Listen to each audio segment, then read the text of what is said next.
দর্শক বন্ধুরা, আজকে এই যে দেখেন এই মাছগুলা আজকে রান্না করা হবে। এই মাছ এই যে কপি, বেগুন, এই যে আলু ভিতরে আছে, আলু এগুলো দিয়ে রান্না করা হবে। তো মাছ আমি প্রথমে মাখাবো। মাখানোর জন্য এই যে হলুদ গুঁড়া দিয়ে দেই, আর দেবো কি মরিচের গুঁড়া একটু, আর একটু এলা দেয়া মরিচের গুঁড়া দিতেছি। তা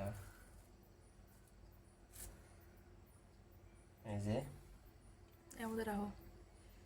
এখন এই আদা বাটা দিয়ে দিই,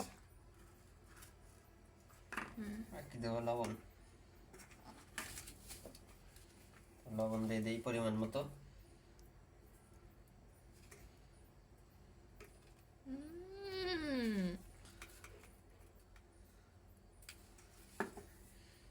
এখন একটু মাখিয়ে নিই,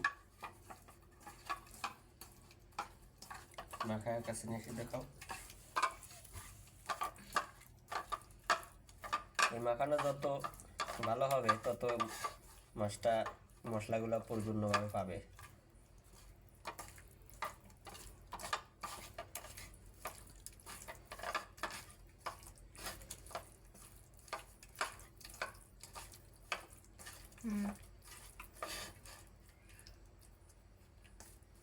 সেই ঘ্রাণ বাড়িয়েছে। এক্সাইটেড এখন ভাজি করার জন্য চুলার উপর যাই।